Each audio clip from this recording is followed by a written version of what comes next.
1등급을 받는 친구가 있습니다. 그 친구한테 물어봐요. 국어 어떻게 풀어? 그냥 눈으로 읽어. 실제로 시험지를 봤더니 시험지가 너무나 깨끗합니다. 아, 그래서 나도 결심을 하죠. 나도 이제 앞으로는 눈으로만 글을 읽어야 되겠어. 근데 그날 수업을 듣는데 선생님들께서요, 자꾸 지문에 밑줄을 그으래요. 아니 뭐지? 나보고 어쩌라는 거지? 1등급을 받는 친구는 아무것도 체크를 하지 않는다는데 선생님들은 왜 자꾸 밑줄을 그으라고 하는 거지? 다들 고민해 보신 적 있죠? 무엇이 과연 옳은 걸까요? 반갑습니다. 오늘은 글을 읽을 때 눈으로만 읽는 것과 밑줄을 그으면서 읽는 방법 중 어느 것이 더 바람직한가에 대해서 이야기를 해보도록 하겠습니다. 일단 그러기 위해서는 이상적인 독해가 무엇인지를 알 필요성이 있는데요. 이상적인 독해를 한마디로 정리하자면 멀리서 넓게 읽는 것입니다. 멀리서라는 것은요, 한 단락이 한눈에 보여야 된다는 뜻이고요. 한 문장이 어디서부터 어디까지인지를 한눈에 확인할 수 있어야 된다는 소리입니다. 그렇게 독해를 하면 한 단락의 핵심어가 한눈에 들어오게 된대요. 한 문장의 중심 내용을 문장을 일일이 읽는 것이 아니라 그냥 여기서부터 여기까지 문장이다라는 것을 통해서 중심 내용이 무엇인지가 머릿속에 박힌대요. 내 머릿속에 있는 그러한 중심 내용들을 연결하여 자연스럽게 머릿속에서 내용을 재구성한다라고 이야기를 합니다. 그게 바로 이상적인 독해예요. 이게 무슨 말인지 잘 모르시겠죠? 이제 영어 문장 하나를 보여드릴 겁니다. 이 영어 문장을 보고 머릿속에서 어떠한 작용이 가장 먼저 일어나는지를 한번 해보세요. 준비되셨나요? 보여드리겠습니다. 예, 되게 짧은 영어 문장입니다. 내가 영어가 짧아서 긴 문장을 준비할 수는 없습니다. 어때요? 이거 딱 봤을 때 한 글자씩 읽고 있었어요? 아니면 한 단어씩 보였나요? 아니면 이게 한 문장으로 보였나요? 이상적인 독해란 이게 한 문장으로 보이면서 바로 현대어란다. 미안. 한국어로 풀이가 되는 거죠. 되셨습니까? 우리 영어 선생님들이 독해할 때와 내가 독해할 때의 차이를 보시면 좋습니다. 내가 영어 선생님한테 뭔가 문장을 질문하러 가면 선생님은 이렇게 멀리서 딱 보더니 딱딱 끊어주고 이런 뜻이잖아 라고 이야기를 하죠. 예, 그런 것들이 바로 이상적인 독해입니다. 이것을 이제 우리 글로 보여드리겠습니다. 22년 6월 모의평가 사회제재인데요. 첫 단락만 한번 가지고 와봤습니다. 이상적인 독해란 무엇이냐? 딱 보는 겁니다. 보면서 뭔가 자주 반복되는 단어들이 딱 한눈에 보이면 좋은데 사실은 단락이 너무 길어서 그 작업은 생략을 하겠습니다. 그럼 이제 문장을 본다는 건 뭐냐면 이렇게 한 문장, 이렇게 한 문장, 이렇게 한 문장인데 이 한 문장이 여기서 딱 끊어지는구나 라는 것을 한눈에 볼 수 있어야 된다는 겁니다. 그러면서 바로 머릿속에서 불필요한 내용들이 정리가 되겠죠. 이렇게 이렇게 이렇게 이렇게 이렇게 되셨습니까? 그러고 나서는 이 단락의 화제가 무엇인지를 생각해 보는 겁니다. 맨 처음에 형벌에 관한 주장이라고 했는데 마지막 문장이 형벌권의 행사의 그 범위에 대해서 소개가 되어 있습니다. 그러니까 이게 중심 문장일 가능성이 크죠? 조금 더 구체적으로 양도의 범위를 벗어날 수 없다라고 되어 있는데 양도의 내용이 나옵니다. 자유의 일부를 떼어주었다고. 아, 그러니까 이 단락을 읽고 나서 이 글의 핵심 화제가 무엇인지도 찾을 수 있고 그 핵심 화제를 구체화시켜서 이해할 수도 있죠. 그러면 이 글을 읽는 것이 매우 수월하고 빠르게 진행이 될 수 있습니다. 근데 문제는 무엇이냐면 이러한 독해를 할 수 있는 친구들이 생각보다 많지 않다라는 겁니다. 생각보다 많지 않다 정도가 아니라 사실은 되게 극히 드뭅니다. 우리 주변에서 보면 국어 공부를 전혀 하지 않는 것 같은데 항상 국어 1등급을 받는 친구들이 있죠. 그러한 친구들은 대체적으로 이러한 독해를 자연스럽게 하고 있는 경우일 가능성이 큽니다. 그럼 보통의 아이들은 어떤 식의 독해를 많이 합니까? 바로 이러한 경우가 대다수예요.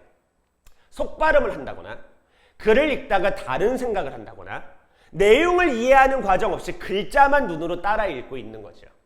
속발음을 한다라는 것은 뭐냐면 우리가 글자를 이렇게 글을 읽다가 다른 생각을 한다 이렇게 읽는다는 겁니다. 이거를 소리만 내지 않고 속으로 하고 있는 거야. 그럼 어떻게 읽어야 되는데요? 아까 말씀드렸듯이 그냥 딱 이 한 문장이 한눈에 보이고 의미가 머릿속에서 들어와야죠. 근데 그러지 않고 글을 읽다가 다른 생각을 한다라고 이렇게 한 글자 한 글자씩을 속으로 읽고 있는 거야. 그런 것들을 우리는 속발음이라고 합니다. 대체적으로 이러한 친구들은요, 눈으로만 글을 읽었을 때는 절대 좋은 성적을 받기 힘듭니다. 눈으로만 읽어도 충분하다라는 것은 환상에 불과합니다. 이러한 친구들은 밑줄을 그어가면서 최대한 연습을 해줘야 되는 겁니다. 다시 한번 말씀드리지만 이러한 아이들이 대다수입니다. 참고로 속발음은 긍정적인 측면도 있어요. 하지만 오늘은 이제 부정적인 측면에 대해서만 이야기를 하고 있는 거고요. 속발음과 관련해서는 나중에 다른 영상으로 한번 다시 소개를 드리겠습니다. 일단 내가 속발음을 하잖아요. 그러면 밑줄을 긋는 시간, 네모, 세모, 동그라미를 치는 시간이요, 독해의 속도를 늘리지는 않을 겁니다. 속발음을 한다는 것 자체가 독해의 속도가 느려진다라는 소리이기 때문에 밑줄을 긋는 것이 속도에 영향을 미치지 않아요. 그러니까 속발음을 하는 친구들은 밑줄을 긋는다라고 해서 손해본다는 생각하지 않으셔도 됩니다. 글을 읽다가 다른 생각을 해요. 밑줄을 긋고 네모를 긋는다라는 것만으로도 최대한 정줄을 붙들어 놓을 수 있습니다. 해야 되는 게 있는 거니까. 내용을 이해하는 과정 없이 글자만 읽어요? 우리 밑줄 왜 긋죠? 네모 언제 그어요? 언제 동그라미 치고 언제 세모를 치죠? 이게 우리한테 완전히 익어 있다면 네모를 치는 순간 내 머릿속에서 작용이 발생할 겁니다. 세모를 치는 순간 내 머릿속에서 올바른 독해 과정이 진행될 겁니다. 그래서 밑줄을 그으면서 글을 읽어달라고 이야기를 하는 거예요. 한번 보여드려 보겠습니다. 아까는 동일한 지문입니다. 이 두 번째 문장을 보면 뭐뭐 한 것이다 라는 내용이 나옵니다. 우리 뭐뭐 한 것이다 라는 말이 나오면 체크를 해보시는 거예요. 뭐 동그라미를 쳐보셔도 괜찮고요. 이걸 딱 동그라미 치는 순간 머릿속에선 어떠한 작업이 이루어져야 되느냐? 바로 앞문장과의 관계를 다시 한번 찾아봐야 되는 거죠. 형벌에 관한 논리 정연하고 새로운 주장들에 의해 유럽의 지식사회가 매료되었기 때문에 커다란 반향을 일으켰다. 이렇게 되는 거예요.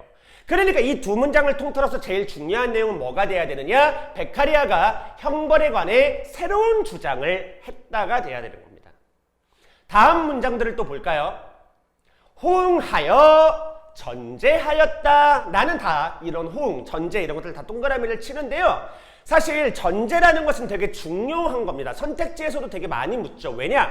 전제가 무너지면 다음 것들이 성립되지 않아요. 근데 문제는 뭐냐면 이 전제를 기억하기가 좀 힘든 경우가 많다라는 겁니다. 그래서 나는 얘네들을 체크를 해놓고 여기에 전제가 소개되어 있었다는 것만 기억을 하고 나중에 필요하면 다시 되돌아오는 형태를 많이 추천해요.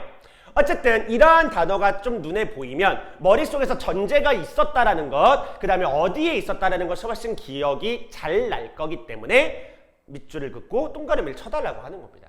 하나 더 가볼게요, 얘들아. 호응해서 이런 것을 전제하게 된 거죠. 그렇다면 당연히 앞문장과 뒷문장 사이에는 연관성이 있어야 돼요. 앞에 것으로 인해서 뒤에 게 발생을 한 거니까요.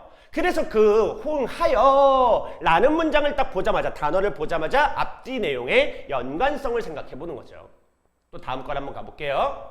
똑같이 두 문장, 뭐뭐 한 것이다. 아까는 동일한 형태죠. 그럼 뭐 해야 되는지 알겠지요? 한번 동그라미 딱 한번 쳐보고 그럼 앞에랑 뒤에 연결해서 같은 내용 찾아보는 겁니다. 했더니 대가 없이 자유를 내어놓진 않는데, 그럼 대가가 뭐야? 자유의 몫을 평온하게 누리는 것. 대가 없이 자유를 내어놓지는 않는다라는 건 대가가 있으면 자유를 내어놓을 수 있다라는 거니까 그 대가에 해당하는 건 자유의 몫을 평온하게 누리는 거야.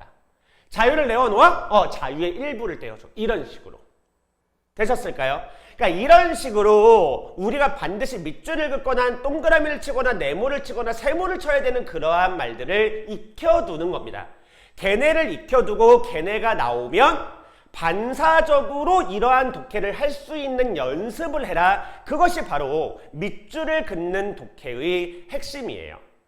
유의하셔야 될 것은 밑줄을 긋는 것 자체가 목적이 되어서는 안 됩니다. 일부 친구들은 보면 와 그러나다 세모 쳐놓고서는 그러나가 나왔으면 앞뒤의 내용에 역접을 맞춰보아야 되는데 그러한 작업은 하지 않고 세모만 치고 넘어가기도 해요. 그러면서 나 왜 이렇게 독해가 안 늘지라고 하기도 하는데 이거는 잘못된 독해죠. 누가 보더라도. 우리 밑줄을 그으면서 글을 읽어달라는 것은 올바른 독해를 하기 위한 연습을 해달라는 의미로 받아들이셔야 됩니다. 정리 한번 해보겠습니다, 얘들아. 밑줄 그으며 읽기는 이상적인 독해를 위한 과정이다, 훈련이다 라고 생각을 해주시면 좋을 것 같습니다. 우리 밑줄 그으면서 읽기를 하다가 독해 실력이 늘었어요. 독해 실력이 늘고 나면 더 이상 밑줄 긋기는 하지 않으셔도 됩니다. 오히려 그때는 밑줄을 긋는 대신 맨 처음에 말씀드렸던 이상적인 독해를 위한 연습을 해보시는 게 좋아요. 그럼 여기서 의문이 들 수 있죠. 처음부터 이상적인 독해를 위한 연습을 하면 안 되나요? 왜 선생님들이 니네들한테 밑줄을 그으라고 할까요? 이게 100%는 아니지만 바로 이상적인 독해로 넘어가는 친구들이 되게 드물기 때문입니다. 보통의 아이들은 될 거라고 생각을 하고 그대로 하지만 안 되는 경우를 우리는 훨씬 많이 봤기 때문에 그 중간 단계로서 밑줄 긋기라는 것을 집어넣은 거죠. 그래서 여러분들도 밑줄 긋기를 통해서 독해력을 향상시키고 난 후에 그 다음에는 다시 눈으로만 읽기를 통해서 완전 고급 독해를 정복한다. 이 순서로 가시면 좋고요. 참고로 수능, 국어, 독해는 완전 고급 독해까지 못 하셔도 됩니다. 완전 이상적인 독해 안 되셔도 1등급 충분히 받을 수 있으니 우선 우리가 연습해야 되는 건 밑줄 긋기라는 거 먼저 명심해 주셨으면 좋겠습니다.